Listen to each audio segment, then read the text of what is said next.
ఏదైతే KBR park చుట్టూ ప్రభుత్వం అత్యంత ప్రతిష్టాత్మకంగా తీసుకుందో కేబీఆర్ పార్క్ చుట్టూ ఫ్లైఓవర్లు కానీ స్కైఓవర్లు కానీ ఇట్లా పెద్ద ఎత్తున ట్రాఫిక్ని రద్దీ తట్టుకునే విధంగా సిగ్నల్ ఫ్రీని ఏదైతే చేస్తుందో కేబీఆర్ పార్క్ చుట్టూ దాదాపు 5 కిలోమీటర్ల పరిధిలో మొత్తం నిర్మాణాలు అయితే జరుగుతున్నాయి. చూస్తున్నారు కదా, ఇప్పుడు నేను ప్రస్తుతం బంజారాహిల్స్లోని బీఆర్ఎస్ ఆఫీస్ పక్కన ఉన్న ప్లేస్లో ఉన్నారు.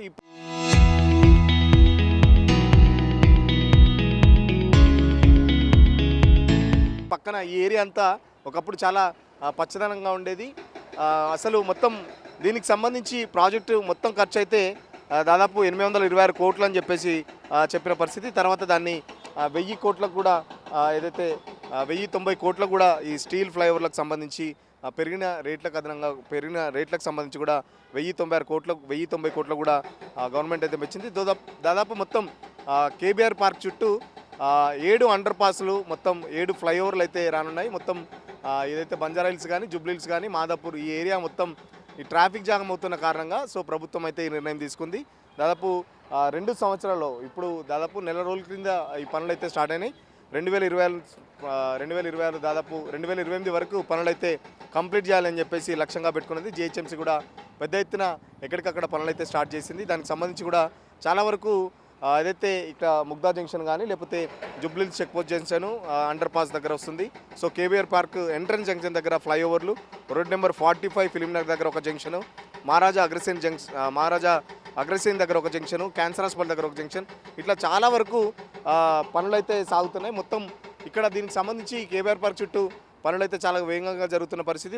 మరో పక్కన ఈ ట్రాఫిక్ డైవర్షన్ సంబంధించి ఇప్పుడు ఈ పనులు స్టార్ట్ అయిన తర్వాత ట్రాఫిక్ డైవర్షన్ సంబంధించి కూడా ఇప్పటికే Hyderabad joint CP Joel Davis ఆధ్వర్యంలో కూడా మొన్న ఒక ట్రయల్ రన్ కూడా నిర్వహించారు. ఎక్కడ కూడా వెహికల్స్ ఆగకుండా కంప్లీట్ వన్ వేలో సంబంధించి వెళ్ళాలని చెప్పేసి కూడా సో సిగ్నల్ ఫ్రీ లక్ష్యంగా ఇదైతే చేస్తున్నారు. సో దీనికి సంబంధించి పర్యావరణవేత్తలు అయితే చాలా వరకు కంప్లైంట్ చేస్తున్న పరిస్థితి. ఎందుకంటే కేబీఆర్ పార్క్ చుట్టూ దాదాపు 2000 చెట్లకు పైగా ఉన్నాయి. ఆ 2000 చెట్లను నరికివేస్తున్నారు.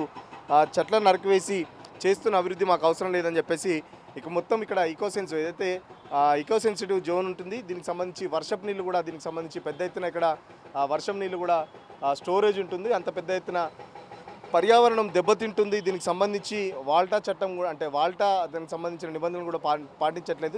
జిహెచ్ఎంసీ ఏకపక్షంగా వ్యవహరిస్తుందని చెప్పేసి కూడా పర్యావరణవేత్తలు కూడా ఆందోళన చెందుతున్నారు. రోజుకి వాళ్ళకు ఆందోళన కూడా నిరసన కూడా వ్యక్తం చేస్తున్నారు. ఇప్పటికే కేబీఆర్ పార్క్ దగ్గర వాకర్స్ కానీ లేకపోతే కేబీఆర్ పార్క్ చుట్టూ ఏదైతే ఈ 5 కిలోమీటర్స్ దాదాపు 5 కిలోమీటర్ రేడియస్లో ఈ ఫ్లైఓవర్స్ అయితే వస్తున్నాయి. దీనికి సంబంధించి ఎక్కడికక్కడ పనులు స్టార్ట్ చేసినప్పటికీ చాలా వరకు పర్యావరణం దెబ్బతింటుంది. పెద్ద చెట్లు ఏదైతే ఈ చుట్టూ ఉన్న దాదాపు 2000కు పైగా చెట్లు ఉన్నాయి. 2000 పైగా చెట్లు దాదాపు ఇటు కేసీఆర్ గవర్నమెంట్లో కానీ అంతకుముందు గవర్నమెంట్లో కూడా చాలా వరకు చెట్లు నాటడం జరిగింది. సో ఇప్పుడు ఆ చెట్లన్నీ ఏళ్ళ ఉన్న దాదాపు కొన్ని ఏళ్ళ నుంచి కొన్ని సంవత్సరాల నుంచి ఇక్కడ చెట్లు చాలామంది నాటారు. దానికి సంబంధించి గ్రీనరీ కూడా చాలా వరకు పెద్ద ఎత్తున పెరిగింది. గ్రీనరీ అసలే ఇప్పుడు చాలా హాట్ సమ్మర్ ఉన్న టైంలో ఇప్పుడు ఈ పనులు స్టార్ట్ చేసి పర్యావరణాన్ని దెబ్బతీస్తున్నారు. ఒకవైపు ప్రభుత్వం చెట్లు నాటండి అని చెప్పేసి చెప్తూనే మరో పక్కన పెద్ద ఎత్తున చెట్ల నరికివేత కార్యక్రమం చేస్తుందని చెప్పేసి కూడా పర్యావరణవేత్తలు ఆందోళన చెందుతున్న పరిస్థితి. సో చూద్దాం ఒకసారి వర్క్ ఎక్కడ స్టార్ట్ ఉంది. ఇప్పుడు ప్రస్తుతం నేను బీఆర్ఎస్ ఆఫీస్ దగ్గర ఉన్నాను కదా. సో కేబీఆర్ పార్క్ చుట్టూ అయితే వర్క్ స్టార్ట్ అయింది ఆల్రెడీ. అటు ముగ్దా జంక్షన్ నుంచి కూడా ఆల్రెడీ పెద్ద ఎత్తున ప్రసాద్ హాస్పిటల్ దగ్గర కూడా కన్స్ట్రక్షన్స్ వర్క్ స్టార్ట్ అవుతున్నాయి. ఎక్కడికక్కడ మొత్తం ఈ చెట్లన్నీ తీసేసి మధ్యలో ఇక్కడంతా చాలా గ్రీనరీ ఉండదు. నేను ఇప్పుడు ప్రస్తుతం ఉన్న స్పాట్ చాలామందికి బయట ఏదైతే ఆఫీస్ టైంలో మధ్యలో వచ్చి మధ్యాహ్నం ఆఫీస్ టైం నుంచి కానీ లేకపోతే మధ్యాహ్నం ఇక్కడ చాలా చల్లగా ఉంటుంది. ఇక్కడే ఏదైతే మార్కెటింగ్ జాబ్ చేసేవాళ్ళు కానీ లేకపోతే ఆటో డ్రైవర్లు కానీ ఇక్కడ ఈ గడ్డిలో కూర్చొని చాలా వరకు లంచ్ చేసే సందర్భాలు కూడా నేను చాలా సందర్భాల్లో చూసిన పరిస్థితి. బట్ ఇప్పుడు అలా పరిస్థితి లేదు. ఎందుకంటే పెద్ద ఎత్తున మొత్తం ఇక్కడ మొత్తం చెట్లను నరికివేసి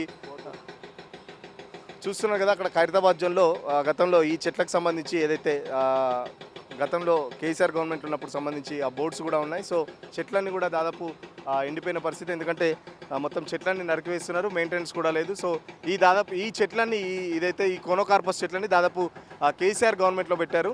సో కోనోకార్పస్ చెట్లు కూడా చాలా తొందరగా పెట్టిన వెంటనే చాలా తొందరగా కూడా ఎదిగిన పరిస్థితి. సో ఈ చుట్టుపక్కల ఉన్న అన్ని కోనోకార్పస్ చెట్లతో పాటు చాలా వరకు మంచి మంచి మొక్కలు కూడా నాటడం జరిగింది గత ప్రభుత్వం. సో ఇప్పుడు ఆ ఈకో సెన్సిటివ్ కానీ ఆ మొత్తం పర్యావరణం దెబ్బతీస్తుందని చెప్పేసి పర్యావరణవేత్తలు ఆందోళన చెందుతున్నారు. సో ఇంకొద్దిగా ముందుకెళ్దాం. మనం అక్కడ ఏదైతే బసవతారకం క్యాన్సర్ హాస్పిటల్ దగ్గర కూడా పెద్ద ఎత్తున చెట్లు కూడా నరికేస్తున్నారు. సో అక్కడికి కూడా ఒకసారి వెళ్ళి తెలుసుకునే ప్రయత్నం చేద్దాం.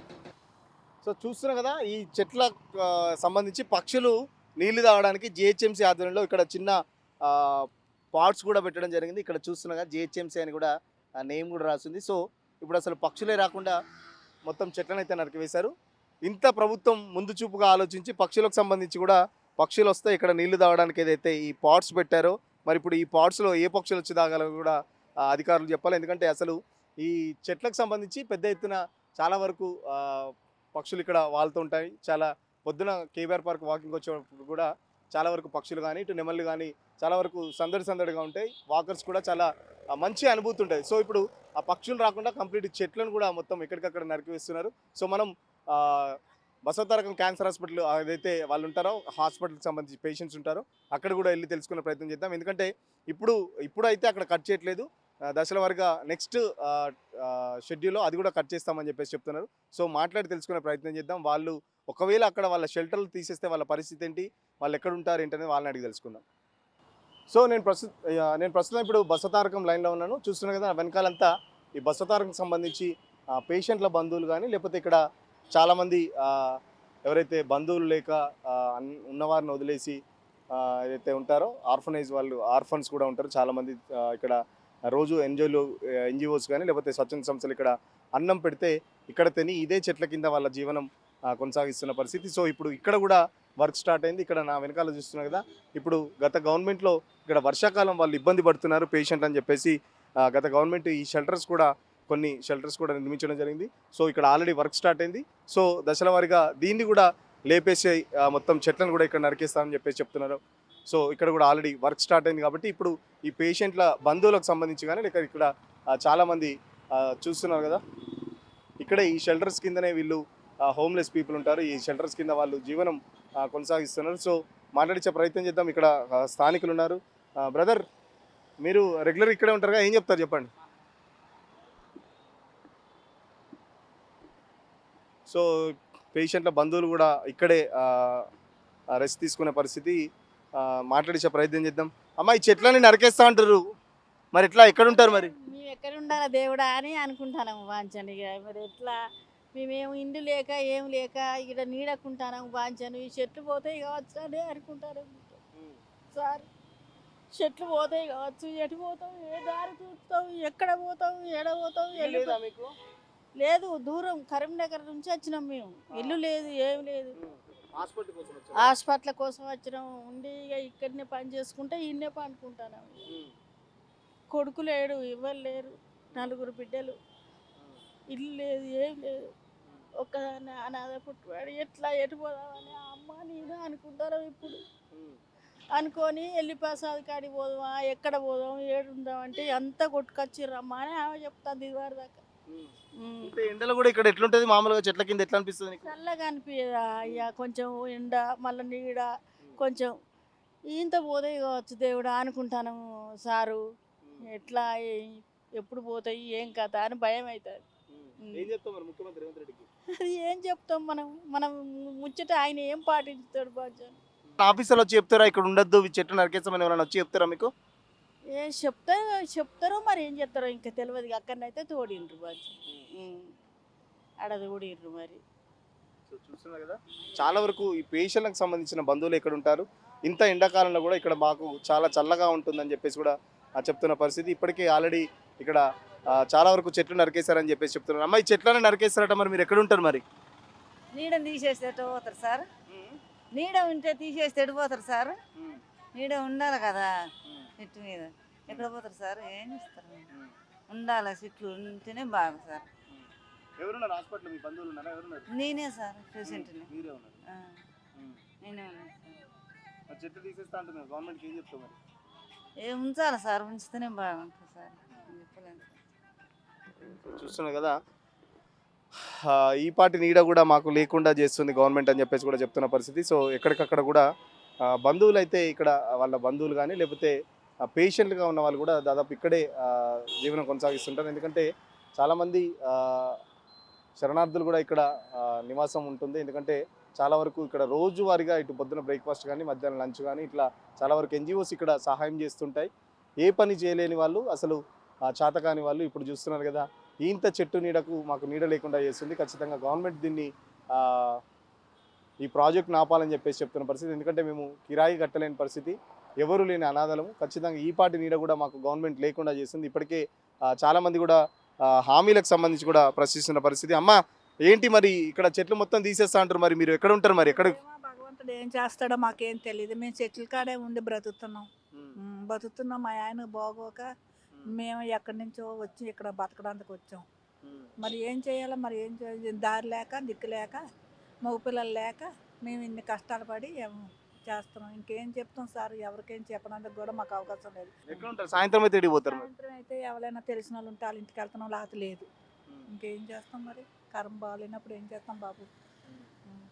మా ఆయనకి 2 సార్లు కడుపు ఆపరేషన్, 2 సార్లు హార్ట్కి సర్జరీ, ఓసారి కిడ్నీ సర్జరీ, ఈ 2 సార్లు స్ట్రోక్ వచ్చింది. మాకు మగపిల్లలు లేక మాకు ఇలా బాధలు పడుతున్నాం. ఏం చేస్తాం మరి, మన టైం బాగాలేక ఎవరు లేరు. మరి నేనే వెళ్ళడం రావడం వస్తుంది. మాది ఆంధ్ర ఆట. ఏం చేస్తాం బాబు, మనం చేసేది ఏమీ లేదు. భగవంతుడు మాకే చూడలేదు, పేదవాడికి ఎవడో చూడలేదు. ఉన్న వాళ్ళే చూసుకుంటున్నారు. సో చూస్తున్నా కదా, నా పక్కన ఈ చెట్టు ఉంది. దాదాపు ఈ చెట్టు ఏజ్ నాకు తెలిసి ఒక 20 సంవత్సరాల పైన ఉంటుంది. మొత్తం వేళ్ళతో సహా చెట్లన్నీ ఇట్లనే పెద్ద పెద్ద వృక్షాలను మొత్తం ఇక్కడ తీసి పరేస్తున్నారు. కనీసం పర్యావరణవేత్తల డిమాండ్ అంటే ఇక్కడి నుంచి తీసి కనీసం వేరే దగ్గర నాటించడానికి అటువంటి ఫెసిలిటీస్ కూడా ఉన్నాయి, అటువంటి యంత్రాలు ఉన్నాయి. అమాంతం తీసేసి వేరే దగ్గర పెట్టినా బాగుండేది. బట్ ఇంత పెద్ద ఎత్తున పెరిగిన చెట్లను, ఇంత ఏజ్ ఉన్న చెట్లను కొట్టేయడం చాలా బాధ ఇస్తుందని చెప్పేసి కూడా చెప్తున్న పరిస్థితి. జిహెచ్ఎంసీ ఏమో, ప్రభుత్వం ఏమో మొక్కలు నాటండి అని ఒక పక్కన చెప్తూనే మరి ఇంత పెద్ద పెద్ద వృక్షాలను ఏదైతే అభివృద్ధి పేరుతో విధ్వంసం చేస్తుంటే బాధేస్తుందని చెప్పేసి కూడా పర్యావరణవేత్తలు చెప్తున్నారు. సో చూస్తున్నారు కదా, దాదాపు ఇటు కోనకార్పస్ చెట్లతో పాటు చాలా రకాల మొక్కలైతే గత ప్రభుత్వాలు నాటిన పరిస్థితి. సో ఇప్పుడు ఈకోసెన్సిటివ్ ఈ ఏదైతే ఈ పర్యావరణకు సంబంధించి సమతుల్యత దెబ్బతింటుంది. ఇప్పటికే సరైన టైంలో వర్షాలు పడట్లేదు, ఎండలు కూడా పెరిగిపోతున్న పరిస్థితి. సో ఇటువంటి ఇప్పటికే వచ్చే వర్షాకాలంలో కూడా ఎల్నినో ప్రభావం ఉంటుంది అని చెప్పేసి కూడా ఇప్పటికే పర్యావరణవేత్తలు కానీ లేకపోతే వాతావరణ శాస్త్రవేత్తలు చెప్తున్న పరిస్థితి. సో ఇలాంటి పరిస్థితుల్లో ఇంత పచ్చదనం, ఇంత వృక్ష సంపదను కోల్పోవడం అయితే నిజంగా చాలా బాధాకరం అని చెప్పొచ్చు. నిజంగా పర్యావరణవేత్తలు చెప్పేది ఏంటంటే, ఒకవేళ ఫ్లైఓవర్స్ ఇక్కడ కట్టినా కూడా ఎట్టి పరిస్థితుల్లో ట్రాఫిక్ జామ్ అనేది కంట్రోల్ కాదు. ఎందుకంటే ట్రాఫిక్ జామ్ అనేది అవుతూనే ఉంటుంది, ట్రాఫిక్ ఎట్లా కంట్రోల్ కాదు. ఎందుకంటే గతంలో రోడ్ నెంబర్ 45 దగ్గర కూడా ఒక ఫ్లైఓవర్ కట్టారు. ఫ్లైఓవర్ నుంచి దిగిన తర్వాత వెంటనే పెద్ద ఎత్తున జామ్ కూడా మనం చాలాసార్లు గమనిస్తున్నాం. సో ఫ్లైఓవర్ల వల్ల దానికి సంబంధించి ఈ ట్రాఫిక్ సమస్య పరిష్కారం కాదు అని చెప్పేసి కూడా దానికి సంబంధించి ప్రత్యామ్నాయాలు కూడా చూడాలని చెప్పేసి చెప్తున్నారు. చూస్తున్నారు కదా, చాలా పెద్ద పెద్ద చెట్లు చూస్తుంటే దాదాపు అన్నీ కూడా 20-25 సంవత్సరాల పైన చెట్లు ఉన్నట్టు కనబడుతున్న పరిస్థితి. సో మొత్తం అన్నీ కొట్టేసి కూడా చూస్తున్నారు కదా. ఇప్పుడు దీంట్లో దాదాపు వందల చెట్లు ఉన్నాయి. సో దీనికి సంబంధించి ఎక్కడికక్కడ తీసేయాలని చెప్పేసి వాళ్ళకి ఆర్డర్స్ వచ్చిన నేపథ్యంలో వాళ్ళైతే వాళ్ళ డ్యూటీ చేస్తున్నామని చెప్పేసి చెప్తున్నారు. సో చాలా దారుణంగా ఉంది పరిస్థితి. మొత్తం చూస్తున్నారు కదా, చాలా పెద్ద పెద్ద వృక్షాలు అయితే ఇక్కడ ఉన్నాయి. సో ఈ వృక్షాలన్నీ కూడా దశల వారీగా గవర్నమెంట్ అయితే తీసేయడానికైతే పూనుకున్నది. ఎందుకంటే ఇప్పటికే ఒక్కొక్క ఏరియాని బట్టి అంటే చుట్టూ వర్క్స్ నడుస్తున్నాయి. సో వర్క్స్ నడిచే నేపథ్యంలో ఎక్కడికక్కడ చెట్లను కూడా తీసేస్తున్నారు. సో ప్రస్తుతం ఇప్పుడు నేను బీఆర్ఎస్ పార్టీ ఆపోజిట్ ఉన్నాను. ఇవన్నీ అయితే కోనోకార్పస్ చెట్లు చాలా తక్కువ కాలంలో ఎక్కువ పెరుగుదల ఉంటుంది. కోనోకార్పస్ స్పెషల్ అది. ఇంత ఏదైతే ఈ కేబీఆర్ పార్క్ చుట్టూ దాదాపు 5 కిలోమీటర్ల రేడియస్లో చాలా వరకు కొన్ని వేల చెట్లు నరికివేస్తూ అభివృద్ధి పేరుతో చూస్తున్నారు కదా, చాలామంది రెస్ట్ తీసుకుంటున్న పరిస్థితి. ఎందుకంటే ఇక్కడ దారిలో ఉండే వాళ్ళు కానీ లేకపోతే ఇక్కడ ఎవరైనా ఆఫీస్ నుంచి మార్కెటింగ్ జాబ్ చేసే వాళ్ళు కానీ చాలా వరకు ఈ మధ్యాహ్నం టైంలో కొద్దిసేపు లంచ్ చేసి ఇక్కడే హాయిగా రెస్ట్ తీసుకొని మళ్ళీ 1 గంట సేపట్ల రెస్ట్ తీసుకొని కూడా చాలామంది ఎంప్లాయీస్ ఇక్కడ కనబడుతుంటారు. సో ఇప్పుడు కిందంతా ఒకప్పుడు చాలా పచ్చదనంతో గడ్డి అదంతా ఉండేది. సో ఇప్పుడు ఆ గడ్డి అంతా తీసేస్తున్నారు, ఎక్కడికక్కడ తవ్వకాలు చేస్తున్నారు. సో చూద్దాం మనం ఇంకొక కొద్ది ముందుకెళ్ళి మళ్ళీ క్యాన్సర్ హాస్పిటల్ దగ్గర పరిస్థితి ఎట్లా ఉందో తెలుసుకునే ప్రయత్నం చేద్దాం. సో చూస్తున్నారు కదా, నా ఫేస్ మీద డైరెక్ట్ ఎండ కొడుతుంది. ఎంత ఘోరంగా ఉందంటే యాక్చువల్గా ఈ ప్లేస్ అంతా కేబీఆర్ పార్క్ చుట్టూ దాదాపు ఇప్పుడు నేను ప్రస్తుతం బసవతారకం ఏదైతే సర్కిల్ ఉందో ఆ సర్కిల్ దగ్గర ఉన్నాను. చాలా కూల్గా ఉంటుంది. ఏదైతే మామూలుగా వేరే దగ్గర ట్రాఫిక్లో జర్నీ చేసి వచ్చేసరికి ఈ ఏరియాకి వచ్చేసరికి కొంచెం టెంపరేచర్స్ చాలా డిఫరెన్స్ అయితే బయట ఉన్న అంటే బయట ట్రాఫిక్లో ఉన్న టెంపరేచర్స్కి ఈ చుట్టుపక్కల ఈ కేబీఆర్ పార్క్ చుట్టూ వచ్చేసరికి ఒక చల్లదనం, ఒక వాతావరణం అయితే కనబడుతూ ఉంటుంది మనకి ఎప్పుడు. సో ఆ ఫీలింగ్ అనేది వస్తూ ఉంటుంది. ఇక్కడ చూస్తున్నాం కదా, దాదాపు చెట్లన్నీ నరికి వేస్తూ ఎక్కడికక్కడ ఈ మెగా కంపెనీకి వాళ్ళకి సంబంధించి కూడా ఇక్కడ వర్క్ అయితే నడుస్తుంది. వాళ్ళు కూడా చెప్తున్నారు, వాళ్ళు మాట్లాడడానికైతే మాట్లాడను అని చెప్పేసి అంటున్న పరిస్థితి. సో నిరాకరిస్తున్న పరిస్థితి. సో చూస్తున్నారు కదా, పెద్ద పెద్ద చెట్లతో పాటు చిన్న చిన్న మొక్కలు కూడా మొత్తం ఎక్కడికక్కడ చూస్తున్నారు కదా, మొత్తం పచ్చగా ఉండే చెట్లను అన్నింటినీ ఎక్కడికక్కడ నరికి పరేస్తున్నారు. చాలా దారుణంగా ఉంది. మొత్తం పెద్ద పెద్ద చెట్లతో పాటు చిన్న చిన్న మొక్కలను కూడా మొత్తం తీసేసిన పరిస్థితి చూస్తున్నారు కదా. అక్కడ ఈ చెట్లు మొత్తం అసలు ఇక్కడ కంప్లీట్ నీడ ఉంటుంది ఎప్పటికీ. పెద్ద పెద్ద చెట్లతో మొత్తం ఒక చాలా ఆహ్లాదకరమైన వాతావరణం ఉంటుంది ఇక్కడ. చాలా వరకు చాలామంది ఇక్కడే ఏదైతే కేబీఆర్ మన బసవతారకం ఉందో బసవతారకం సంబంధించి పేషెంట్ల బంధువులు కానీ ఇక్కడ చాలామంది ఇక్కడ సేదతీరు ఇక్కడే రెస్ట్ తీసుకుంటూ ఉంటారు. ఎందుకంటే చాలా వరకు రూమ్స్ అఫోర్డ్ చేయలేని వాళ్ళు కూడా ఇక్కడ చాలామంది ఉంటారు. సో చాలామంది ఆర్ఫన్స్ కూడా ఏదైతే బసవతారకం హాస్పిటల్ దగ్గర రెగ్యులర్గా మనకు ఇక్కడ చాలా వరకు స్వచ్ఛంద సంస్థలు కానీ లేకపోతే చాలా వరకు ఎన్జిఓస్ ఇక్కడ డైలీ లంచ్ పెడుతుంటారు. సో లంచ్ చేసి ఇక్కడ చాలామంది పేషెంట్స్ రెస్ట్ తీసుకొని ఉంటారు. రెగ్యులర్గా మనకు పేషెంట్స్ కూడా కనబడుతూ ఉంటారు. సో అలాంటి పరిస్థితి ఇప్పుడు లేదు. ఎందుకంటే మొత్తం ఇక్కడ చెట్లన్నీ నరికివేయడంతో ఇక్కడ రోజు ఈ చెట్ల కింద పడుకునే వాళ్ళు ఏదైతే ఉన్నారో కూడా వాళ్ళు కూడా చాలా ఇబ్బందులు పడుతున్న పరిస్థితి. అసలే ఎండాకాలం, కనీసం ఈ చెట్టు నీడకైనా మేము బతికే వాళ్ళము. ఈ చెట్టు నీడ కింద అక్కడ ఎవరన్నా పెడితే తినేసి ఇక్కడికి వచ్చి ఇక్కడ బతికే వాళ్ళం. కనీసం ఇప్పుడు మాకు ఆ నీడ కూడా లేకుండా చేస్తున్నారని చెప్పేసి కూడా వాళ్ళు కూడా పెద్ద ఎత్తున ఆరోపిస్తున్న పరిస్థితి. సో చూద్దాం, కొంతమంది పర్యావరణవేత్తలకు సంబంధించి కూడా ఇక్కడ నిరసన తెలపడానికి వచ్చారు. ఎందుకంటే ఇప్పటి వరకు మొత్తం ఇక్కడ పెద్ద ఎత్తున ఈ నరకవేత కార్యక్రమం అయితే ఎక్కడికక్కడ ట్రీస్ అయితే కట్ చేస్తున్న పరిస్థితి. చెట్లను ఎక్కడికక్కడ కట్ చేసి వాటిని ముక్కలు చేసి కూడా వాళ్ళు తీసుకెళ్తున్న పరిస్థితి. సో ఇప్పుడు అసలే కట్టెలకు కూడా చాలా డిమాండ్ ఉంది. ఎందుకంటే గ్యాస్ సప్లై కూడా చాలా వరకు తగ్గింది కాబట్టి కట్టెలు కూడా వాళ్ళు తీసుకెళ్ళి అమ్ముకునే ఛాన్స్ కూడా ఉంది. సో చూస్తున్నారు కదా, సర్కిల్ ఉంది కదా ఏదైతే బసవతారకం సర్కిల్, ఆ స్టాచ్యూ దగ్గర నుంచి మొత్తం చాలా గ్రీనరీగా ఉండేది. మొత్తం ఆ చెట్లన్నీ వరుసగా ఏదైతే ఇట్లా రౌండ్ ఏదైతే ఉందో ఆ రౌండ్ సంబంధించి మొత్తం రౌండ్గా ట్రీస్ అన్నీ ఉండేవి, రౌండ్గా చెట్లన్నీ ఉండేవి. ఆ చెట్లన్నీ నరికివేస్తారు. చూస్తున్నారు కదా, ఇక్కడ ఈ చెట్టు దాదాపు ఒక 10 years అబోవ్ ఏజ్ ఉంటుంది. సో ఈ చెట్టును కూడా నరికివేసిన పరిస్థితి. సో ఇప్పుడు నరికివేసిన తర్వాత కూడా ఇక్కడ చిన్న ఇన్సిడెంట్ మనకు చెప్పొచ్చు. నరికివేసిన తర్వాత కూడా మళ్ళీ ఈ చెట్టు మొలవడానికి ప్రయత్నం చేస్తుంది. మళ్ళీ పుట్టడానికి అయితే ట్రై చేస్తున్న పరిస్థితి. సో చాలా వరకు విదాయకరంగా ఉంది ఇక్కడ పరిస్థితి అయితే. ఎందుకంటే ఇన్ని చెట్లు నరికివేత ఎప్పుడు చూడలేదు. ఏదైతే స్కై ఓవర్లు ఫ్లైఓవర్ల పేరుతో ఇంత ప్రకృతి విధ్వంసం చేస్తున్నారని చెప్పేసి కూడా ప్రకృతి ప్రేమికులు అక్కడ వాళ్ళు నిరసన కూడా తెలుపుతున్నారు. సో మాట్లాడించే ప్రయత్నం చేద్దాం. రెగ్యులర్గా వాళ్ళు కూడా అటు కేబీఆర్ పార్క్ దగ్గర కానీ కేబీఆర్ పార్క్ చుట్టూ దగ్గర వాకర్స్ కూడా ఎక్కడ రెగ్యులర్గా ఉంటారు. సో వాళ్ళకి సంబంధించి వాళ్ళు రెగ్యులర్గా నిరసన తెలుపుతున్నారు. సో మాట్లాడించే ప్రయత్నం చేద్దాం, ఏంటి వాళ్ళ డిమాండ్స్ ఏంటి అని అడిగి తెలుసుకునే ప్రయత్నం చేద్దాం. సో మనతో పాటు కొంతమంది ప్రకృతి ప్రేమికులు ఉన్నారు, మాట్లాడించే ప్రయత్నం చేద్దాం. బాస్, ఏంటి ఇన్ని చెట్లను నరికివేస్తున్నారు, ఏమనిపిస్తుంది? మీరు రెగ్యులర్గా దీనికి సంబంధించి ప్రొటెక్ట్ చేస్తున్నారు, బట్ గవర్నమెంట్ అయితే ఎక్కడ కూడా తగ్గట్లేదు. ఇక్కడ గమనించాల్సింది 1-2 చెట్లు కాదండి, సుమారు 2000 చెట్లను కట్ చేస్తున్నారు, నరికి పడేస్తున్నారు. ఎందుకు నరికి పడేస్తున్నారంటే డెవలప్మెంట్ పేరిట, ఫ్లైఓవర్ల పేరిట అంటున్నారు. కానీ ఫ్లైఓవర్లు ఎక్కడ కానీ ట్రాఫిక్ని సాల్వ్ చేయలేదు. మనం చూసినాం సికింద్రాబాద్లో బేగంపేట నుంచి మారేడుపల్లి వరకు ఎక్కి దిగి ఎన్ని ఫ్లైఓవర్లు ఉంటాయి. కానీ ఈరోజు అక్కడి నుంచి వస్తున్నారు, నిండిపోయింది ఫ్లైఓవర్లు. కానీ ఇది కేబీఆర్ పార్క్ చుట్టూ నరుకుతున్నారనే ఒక బాధతో ఈరోజు మేమందరం ఇక్కడికి వచ్చాం. మీరు చూస్తూనే ఉంటారు, ఇప్పటివరకు సోషల్ మీడియాలో చాలా వైరల్ అయింది. ఇది ఎందుకైంది అంటే ప్రకృతి ప్రేమికులు, జీవరాశుల్ని ప్రేమించే వాళ్ళు, అన్నిటికంటే ముఖ్యంగా ఆహ్లాదమైన గాలిని అందించే ఈ కేబీఆర్ పార్క్ ఏదైతే ఉందో ఇది ఒక కార్బన్ సింక్, ఇది ఒక వాటర్ సింక్. ఇక్కడ నీళ్లు ఇంకితేనే గ్రౌండ్ వాటర్ అన్నీ కూడా మనకి రిప్లెనిష్ అవుతాయి. అట్లాంటిది 1000 కోట్ల ప్రాజెక్ట్ ఇచ్చి ఇక్కడ నిర్మానుష్యంగా చెట్లనన్నింటినీ ఎటువంటి నిబంధనలు పాటించకుండా ఎన్వైరన్మెంటల్ ఇంపాక్ట్ అసెస్మెంట్ చేయకుండా మేము అడుగుతున్నాం. ఎన్వైరన్మెంటల్ ఇంపాక్ట్ అసెస్మెంట్ చేస్తే తెలిసి వస్తుంది.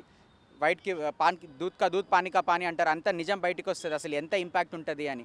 అదేమీ చేయకుండా దీంట్లోని 6 ప్రాజెక్టులుగా చిన్న చిన్న ప్రాజెక్టులుగా విభజించి దీంట్లోని ఎన్వైరన్మెంటల్ ఇంపాక్ట్ అసెస్మెంట్ లేకుండా చేయబడుతున్నారు. దీన్ని మేము తీవ్రంగా వ్యతిరేకిస్తున్నాం. ఇక్కడ హైదరాబాద్ ప్రజలు ఒకటి అర్థం చేసుకోవాలి, ప్రకృతిని మనం ఎప్పుడైతే దాంతో ఆడుకుంటామో, ప్రకృతిని ఎప్పుడైతే మనం నెగ్లెక్ట్ చేస్తామో, ఈ విధంగా మన సొంత స్వలాభం కోసం ఎన్నో ఏళ్ళగా పెరిగిన ఈ చెట్లని వేర్లతో సైతం మనం పెకిలించి వేసి కొట్టిపరేస్తామో ప్రకృతి మనపై కక్ష కడుతుంది. ఈరోజు ఎండాకాలంలో ఇంత మండుట ఎండలో మనం చూస్తున్నాం, 2-3 నిమిషాలు కూడా మనం ఎండలో నిలబడలేకపోతున్నాం. ఎక్కడైతే నీడ దొరుకుతుందా అని ఎదుగుతున్నాం, అలాంటిది ఉన్న నీడని కాస్త ఎందుకు మనం నరికి పారేస్తున్నాము? ఇది మా ఆవేదన, ఇది మా బాధ. ఇది మేము ఎలా తెలుపుకోవాలో కూడా మాకు అర్థం కావట్లేదు. ఇక్కడ కోస్తుంటే తట్టుకోలేక ఇప్పటికిప్పుడు ఒక్కసారి ఇక్కడ కోస్తున్నారు రండి అనగానే ఇంతమంది చేరుకున్నారు. మీరు ఇలానే చేస్తూ పోతే మొత్తం హైదరాబాద్ దిగొస్తుంది. ఇక్కడికి హైదరాబాద్ అందరూ వచ్చి ఈ చెట్లని హద్దుకొని కాపాడాలి, ఈ బుల్డోజర్లకి వ్యతిరేకంగా పోరాడాలి. సరిగ్గా 1 సంవత్సరం ముందు మనం చూసాం హెచ్సియూలో జరిగింది. తిరిగి సంవత్సరం కూడా కాలేదు, 1 ఇయర్ యానివర్సరీ లాగా ఇదేంటండి మాటికి సంవత్సరం కొడుతూ పోతున్నారు. నాకు ఏం అర్థమవుతలేదు అసలు. సింపుల్ లాజిక్, ట్రాఫిక్కి సొల్యూషన్ పబ్లిక్ ట్రాన్స్పోర్టేషన్. ఎన్ని బస్సులు దింపినారు మీరు గత 2 సంవత్సరాలుగా? మెట్రో ఎందుకు హైటెక్ సిటీకి నుంచి ఇంకా ముందరికి వెళ్తలేదు? మెట్రో ఎందుకు గచ్చిబౌలికి వెళ్తలేదు? మెట్రో ఎందుకు ఫైనాన్షియల్ డిస్ట్రిక్ట్, జేఎన్టీయూ, కూకట్పల్లి ఆడికేడికి పోవట్లేదు? ఏ దొరికిందా మీకు? కేబీఆర్ ఒక్కటే దొరికిందా కక్ష కట్నీకి? ప్యాంగులిన్ అని వైల్డ్ లైఫ్ షెడ్యూల్ ఏలో దాన్ని ఏదైతే వైల్డ్ లైఫ్లో ఉంటుందో ఆ ప్యాంగులిన్ అనే జీవరాశి ఇక్కడ ఉంటుంది లోపల, ఎక్కడ అడవిలో కూడా ఉండదు. అలాంటి ఒక సిరి సంపదనని మనం పెట్టుకున్న మన కేబీఆర్ పార్క్ని ఈరోజు చేతులారా నరికేస్తే రేపు పొద్దున వచ్చే తరం కానీ ప్రస్తుత తరం కానీ మిమ్మల్ని క్షమించదు, ఎవరిని క్షమించదు. ప్రభుత్వం చెప్తుంది పెరుగుతున్న నగర ప్రజల అవసరాల దృష్ట్యా మేము చేస్తున్నామని చెప్పి చెప్తుంది. మరి ఏం చెప్తారు? నిజంగా ఒకవేళ ఈ వీళ్ళు చేసే ఇప్పుడు ఈ 7 అండర్ పాసెస్ కానీ 7 ఫ్లైఓవర్స్ వల్ల ట్రాఫిక్ ఏం కంట్రోల్ కాదా? మహా అయితే సంవత్సరం, 6 నెలలు లేదా సంవత్సరం అంతే. ఎక్కడికి పోతుంది నాకు అర్థం కాదు. నేను చెప్తున్నా, చెక్ పోస్ట్ దగ్గర వేసినారు ఫ్లైఓవర్, ఓకే ఎక్కుతారు దిగుతారు. ఎన్టీఆర్ భవన్ కేబీఆర్ ఎంట్రన్స్ దగ్గర వేసినారు, ఎక్కుతారు దిగుతారు. ముగ్ధా జంక్షన్ దగ్గర వేసినారు, ఎక్కుతారు దిగుతారు. దాని తర్వాత మీరు ఏడిపోతారు? టీవీ9 జంక్షన్ పోవాలి, లీలా హోటల్ దగ్గర ఉన్న టీవీ9 జంక్షన్ పోవాలి. అక్కడ ఏం లేదు కదా. మీరు point A to point B వెళ్ళాలంటే మధ్యలో ఎన్ని వేసుకున్నా ఎండ్ పాయింట్కి వెళ్ళే తలకి ఉంటుంది మళ్ళీ మీకు. ఇప్పుడు చెక్ పోస్ట్ నుంచి తిరిగి పోవాలంటే మళ్ళీ Neeru's junction, road number 36 junction ఉంటుంది. సో ట్రాఫిక్ అనేది ఒక వాల్యూమ్ ప్రాబ్లం. ఆ వాల్యూమ్ని ఎలా తగ్గించాలనే ప్రణాళిక మీరు చేయకుండా కేవలం ఒక సమస్యని ఈడికెళ్ళి ఇంకో చోటికి షిఫ్ట్ చేస్తున్నారు. ఈ చిన్న ఆలోచన అనేది, ఈ చిన్న అర్థం అనేది ప్రజలకు తెలుసుకోవాలి ముఖ్యంగా. సో ఇన్ని చెట్లను నరికేస్తున్నారు కదా, మరి మీరేమన్నా దీనికి సంబంధించి ఏమన్నా కోర్టుకు వెళ్ళే అవకాశం ఏమైనా ఉందా? ఏం చెప్తారు మరి? ఇది ప్యూర్గా సిటిజన్స్ అండి. హైదరాబాద్ ఇది ఏ ఒక్క ఉద్దేశంతోనో ప్రభుత్వాన్ని చెడ్డ పేరు తేవాలని చేయట్లేదు. మాకు వేరే పని లేక కాదు. ఇక్కడ దీన్ని వ్యతిరేకిస్తూ మేము ఎలాగైతే ఈరోజు గ్రౌండ్ పైకి దిగామో అలా కోట్లను కూడా తట్టారు. కొంతమంది యాక్టివిస్టులు కోట్ల తలుపులను కూడా తట్టారు. ఏమని తట్టారంటే ఎకో సెన్సిటివ్ జోన్ అనేది ఉంటుంది. మన ఇళ్ళకి కాంపౌండ్ వాల్ ఎట్లుంటుందో అట్లా ఎకో సెన్సిటివ్ జోన్ అనేది ఉంటుంది. పార్క్కి వెనకాలన్న మన పార్క్కి ఇదంతా ఎకో సెన్సిటివ్ జోన్. 30 మీటర్లు, ఒకప్పుడు 1 కిలోమీటర్ దాకా ఉండాలి అంటే ఆ 1 కిలోమీటర్ మన సిటీల్లో సాధ్యం కాదు. కాబట్టి దీన్ని 30 మీటర్లకి తీసుకోవాలి అని ఒక ఇది నోటిఫికేషన్ వచ్చింది.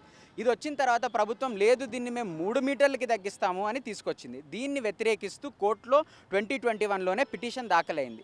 దానికి స్టే ఆర్డర్ ఇచ్చింది. ఆ స్టే ఆర్డర్ని కూడా వీళ్ళు ఉల్లంఘిస్తూ, ఆ స్టే ఆర్డర్ని కూడా లెక్క చేయకుండా ఈరోజు దాన్ని ఏమీ తెలీదు, స్టేట్ వైల్డ్ లైఫ్ వాళ్ళు మాకేమీ తెలీదు, మేము అఫిడవిట్ దాఖలు చేయం. మినిస్ట్రీ ఆఫ్ ఎన్వైరన్మెంటల్ అఫైర్స్ వాళ్ళు మాకు ఏం తెలీదు, మేము అఫిడవిట్ దాఖలు చేయం. అంటే ఒకవైపున సంస్థలు ప్రజాస్వామ్యబద్ధంగా నడుచుకోవాల్సిన ప్రభుత్వ సంస్థలే కోర్టు ముందు మాకేం తెలియవు, మేమేం చూడట్లేదు, మీకు కనపడతలేదా? ఈరోజు మీకు తెలీదా ఇక్కడ ఎట్లా కోసపడేస్తున్నారో? తెలీదా ఎవరికి? మరి తెలిసి మరి మీరు ఎందుకు కళ్ళకు గంతలు కట్టుకొని వ్యవహరిస్తున్నారు? ఎవరి తరపున పనిచేస్తున్నారు? ప్రజల తరపున పనిచేస్తున్నారా, ఇంకెవరి తరపున పనిచేస్తున్నారా?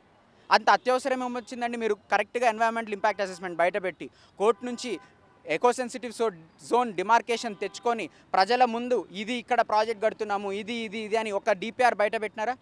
ఒక ఇన్ఫర్మేషన్ బయట పెట్టినారా? ఎందుకు అంత ఆగమేఘాల మీద నరికేస్తూ పోతున్నారు? కనీసం నరికేసే బదులు అమాంతం వాటిని లిఫ్ట్ చేసి వేరే దగ్గర కూడా ప్లాన్ చేసుకునే అవకాశం ఉంది కదా. Only 3 to 4% survival rate. ఏదో మనం అనుకుంటాం ఎతికి ఏడన్నా పెడితే బతుకుతాయని, బతకవు అవి. వీళ్ళు చెప్తున్నారు మేము తీసి పెడుతున్నామని. ఏడ తీసి 2-3 తీసినారు, తీసి 3-4 రోజుల సంది అక్కడనే ఉన్నాయి.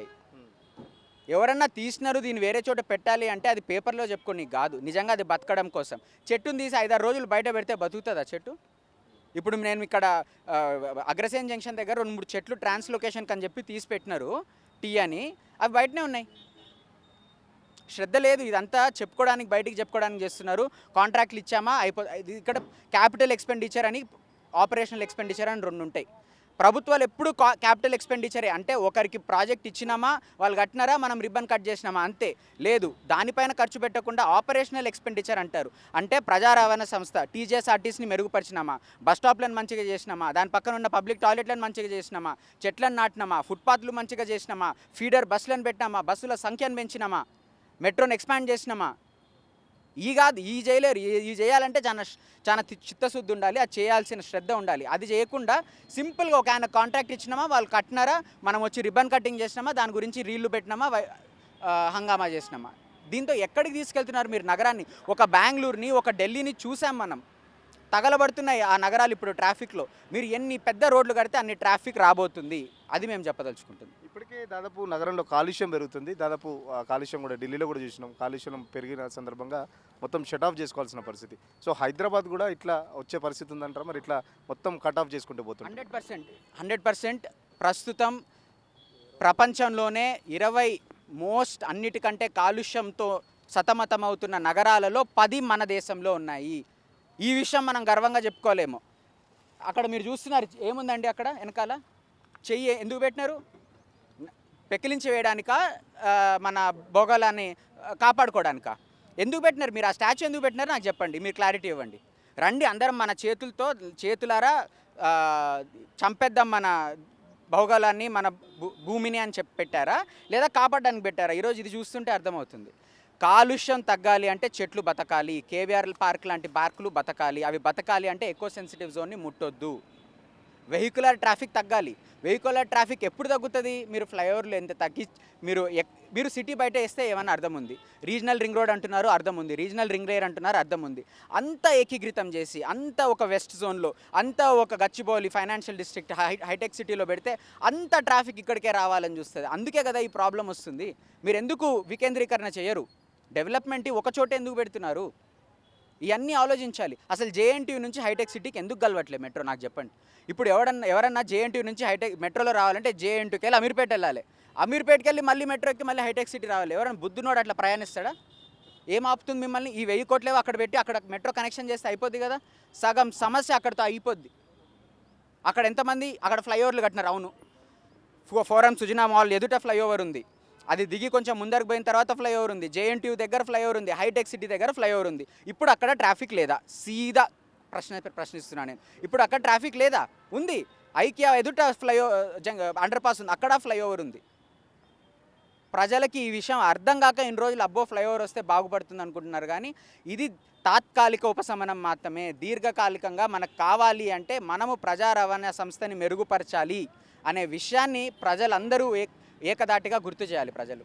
हैदराबाद शहर को फ्लाईओवर्स की ज़रूरत नहीं, साफ़ हवा की ज़रूरत है। और केबीआर पार्क हमारे शहर के लंग्स है, हम इसे ही काट देंगे तो आने वाली जनरेशन सांस कहाँ से लेंगी। और हम डेवलपमेंट के ख़िलाफ़ नहीं, लेकिन डेवलपमेंट इन्वायरमेंट की कीमत पर नहीं होना चाहिए।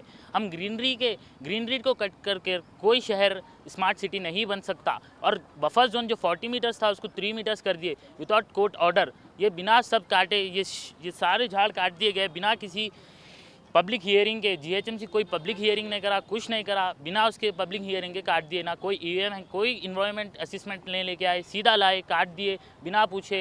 रात के 1 बजे काम शुरू होता, पब्लिक को मालूम नहीं होने के टाइम पे हम लोग यहाँ पे आके जॉब छोड़ के लोग जॉब जाते, उन लोग सब आके यहाँ पे बोलते सब काम कर रहे, ये इसके लिए काम कर रहे। आप लोग भी, हम एक ही मैसेज है कि आप भी आइए, आपके हैदराबाद शहर को बचाइए बस। किसी भी सिटी ने अगर पेड़ काट के डेवलपमेंट की है या फिर नए फ्लाईओवर्स बनाए या रोड एक्सपांड किए हैं, इवेंचुअली 2, 3, 4 सालों में वो ट्रैफिक फिर से आ जाती है, फिर से वहाँ ट्रैफिक लगने लग जाती है। तो ट्रैफिक का सोल्यूशन ये नहीं है कि हम पेड़ काट के फ्लाईओवर बनाएं। ट्रैफिक को सॉल्व करना है तो अच्छे से सॉल्व करना पड़ेगा, सोच के पब्लिक ट्रांसपोर्ट में इन्वेस्ट करना पड़ेगा। और हम डेवलपमेंट किस कीमत पे कर रहे हैं? इन पेड़ों की कीमत पे। ये इरिवर्सिबल डैमेज कर रहे हैं हम लोग। भले ही हम नए पेड़ कहीं और लगाएंगे बट काफ़ी पेड़ जो नए लगाते हैं वो मर जाते हैं। ऐसे ही जो ऑक्सीजन ये हमें दे पा रहे थे वो कोई नए पेड़ हमें नहीं दे पाएंगे। तो हमें इसके अराउंड कोई सोल्यूशन देखना चाहिए, हमें पेड़ नहीं कट करने चाहिए। చూస్తున్నారు కదా మొత్తం ప్రకృతి ప్రేమికులు అయితే వాళ్ళంతా డిమాండ్ చేస్తున్నారు, ప్లకార్డ్స్ నిరసన తెలుపుతున్నారు. మాట్లాడించే ప్రయత్నం చేద్దాం. మేడం ఏం చెప్తారు? ఇన్ని చెట్లు నరికివేస్తున్నారు కదా, ఎట్లా అనిపిస్తుంది? అంటే ఎవరిని అడగకుండా is this a democratic country or not, so జనాలు ఏం కావాలని తెలుసుకోవాలి కదా. సో జనాల కోసమే చేస్తున్నాం ప్రభుత్వం చెప్తుంది, బట్ జనాలకి ఏంటి, జనాల ఒపీనియన్ తీసుకోవాలి కదా. This is the democratic country, so వాళ్ళు ఏం కోరుకుంటున్నారు ఏంటి అని అడగాలి కదా. There should be a solution, better solution than this. So easy వేలో, ఐ మీన్ కమర్షియల్గా ఆలోచించకుండా they can actually sit with the people and talk. There are so many people who are actually talking. I mean architecture సైడ్లో ఉన్న వాళ్ళు చాలామంది చెప్తున్నారు this is not the actual solution, you can go for a better solution where you don't need to distract the environment here. So if you come in this way, అంటే హైటెక్ సిటీ నుంచి ఇటు వచ్చేటప్పుడు you will actually feel the temperature drop and you are cutting out the trees in between, and so it's very. ఇప్పుడు సిటీలో దాదాపు 45 degrees temperatures దాటిపోతున్న పరిస్థితిలో ఇంత హాట్ సమ్మర్లో కనీసం ఇక్కడ ఎవరైతే ఉన్నారో వాళ్ళు కనీసం రెస్ట్ తీసుకునే పరిస్థితి ఉంటుంది. ఎవరైనా వెళ్ళే వాళ్ళు కూడా వెహికల్ ఆపుకొని మరి ఇక్కడ కొద్దిసేపు ఉండి వెళ్ళేవాళ్ళు ఉంటుంది కదా. మొత్తం ఇదంతా నరికేసారి, ఇప్పుడు ఇట్లా నించోడానికి ఉందా? We are standing here to do something and it's a very hot sun. You can't even stand here for more than 10-15 minutes, but people are actually standing here for everyone, not for only us. So then ఎందుకింత try చేస్తున్నారు people? So దీనికంటే better solution is there. So you see other countries, other Asian countries, వాళ్ళు చాలా మంచి public transportation system ఉంది వాళ్ళకి. So you have to increase the frequency of buses and also bus స్టాప్స్లో more information ఇవ్వచ్చు. అంటే links from this place to this place you can go at this time, bus ఈ టైంలో వస్తుంది. And more put more bus stops so that people will actually walk and go to the bus stop and use the public transport. అప్పుడు ఖచ్చితంగా traffic తగ్గుతుంది కదా. So lot of people in big cities and other countries are using mostly public transport. They don't use their own transport, like more cars and all. So ఇట్లా ఎక్కువ flyovers పెట్టి ఇదంతా చేయడం వల్ల more people will go for cars. That will again increase the population of cars on the roads. అప్పుడేం చేస్తారు, మళ్ళీ ఇంకా కొన్ని నెక్స్ట్ ఇయర్స్లో మళ్ళీ అట్లానే అవుతుంది. అప్పుడు ఇంకా ఎక్కువ కార్స్ కడతారా, ఇంకా ఎక్కువ బ్రిడ్జెస్ కడతారా, ఇంకా ఎక్కువ ఫ్లైఓవర్స్ కడతారా? I mean something we do should be sustainable కదా. ట్రీస్ డోంట్ హ్యావ్ వాయిస్ అని చెప్పి ఇట్లా చేయొద్దు కదా. సో ప్రకృతి ప్రేమికులు అయితే చూస్తున్నారు కదా, ఇక్కడ గ్లోబ్ పెట్టింది ఎందుకు, మనం గ్లోబ్ని కాపాడుకోవడానికి మాత్రమే. మనం చేయిని ప్రతి ఒక్కరు తల ఒక చేయి వేసి మన భూగోళాన్ని కాపాడుకుందామని చేసి ఒక సింబాలిక్గా పెట్టారు గవర్నమెంట్. సో ఇప్పుడు అదే గవర్నమెంట్కి సంబంధించి మళ్ళీ ఇక్కడ చెట్ల నరకవేత కార్యక్రమం అయితే చాలా దారుణంగా ఉంది. సో ట్రాఫిక్ని కంట్రోల్ చేయడానికి, లేకపోతే ట్రాఫిక్ సంబంధించి చేయడానికి ఇంకా ఆల్టర్నేట్ ఇష్యూస్ చాలా ఉన్నాయి. ఇంత ఫ్లైఓవర్స్ ఇంత కట్టినా కూడా, ఎందుకంటే గతంలో మనం బేగంపేట నుంచి కానీ లేకపోతే సికింద్రాబాద్కి వెళ్ళే రూట్లో దాదాపు 4 ఫ్లైఓవర్లు ఉన్నాయి. ఈవినింగ్ టైం అయితే ట్రాఫిక్ పీక్ మూమెంట్లో ఉన్నప్పుడు ఎక్కడైనా ఇటు ఐకియా దగ్గర కానీ లేకపోతే హైటెక్ సిటీ దగ్గర ఫ్లైఓవర్స్ దగ్గర సంబంధించి కూడా ఎక్కడికక్కడ అండర్ పాస్లు ఉన్నా, ఫ్లైఓవర్స్ ఉన్నా, ఎక్కడికక్కడ పీక్ టైంలో ట్రాఫిక్ జామ్ అవుతూనే ఉంది. సో అండర్ పాస్లు, ఫ్లైఓవర్లు ట్రాఫిక్ సమస్యకు సొల్యూషన్ చూపెట్టలేవు. పబ్లిక్ ట్రాన్స్పోర్ట్ ఏదైతే టీజీఎస్ఆర్టీసీ కానీ లేకపోతే రైల్వే కానీ మెట్రో కానీ దీనికి సంబంధించి పబ్లిక్ ట్రాన్స్పోర్ట్ ఎక్కువ దానికి సంబంధించి ఫెసిలిటీస్ ఇస్తే ఆటోమేటిక్గా అందరూ తమ ఓన్ వెహికల్స్ వదిలిపెట్టి పబ్లిక్ ట్రాన్స్పోర్ట్ని యూజ్ చేసుకునే విధంగా కూడా గవర్నమెంట్ చర్యలు తీసుకుంటే బాగుంటుంది తప్ప ఇంత పెద్ద ఎత్తున విధ్వంసం చేసి ఇక్కడ ఫ్లైఓవర్ తీసుకొచ్చి కేవలం కమిషన్ల కోసం మాత్రమే, కాంట్రాక్ట్కి సంబంధించి కమిషన్ల కోసం మాత్రమే ఈ ప్రభుత్వం ఇలా చర్యలు చేపడుతుంది. ఇప్పటికి దీనికి సంబంధించి కోర్టులో కూడా ఇష్యూస్ నడుస్తున్నాయి. అవసరమైతే మేము మళ్ళీ కోర్టుకి ఎక్కుతాం, కోర్టు తరపులు తడుపుతాం, ఖచ్చితంగా ఈ ప్రాజెక్ట్ని ముందుకు పోనివ్వకుండా చేస్తామని చెప్పేసి పర్యావరణ ప్రేమికులు చెప్తున్న పరిస్థితి. వీడియో జర్నలిస్ట్ సతీష్తో RTV కోసం హైదరాబాద్.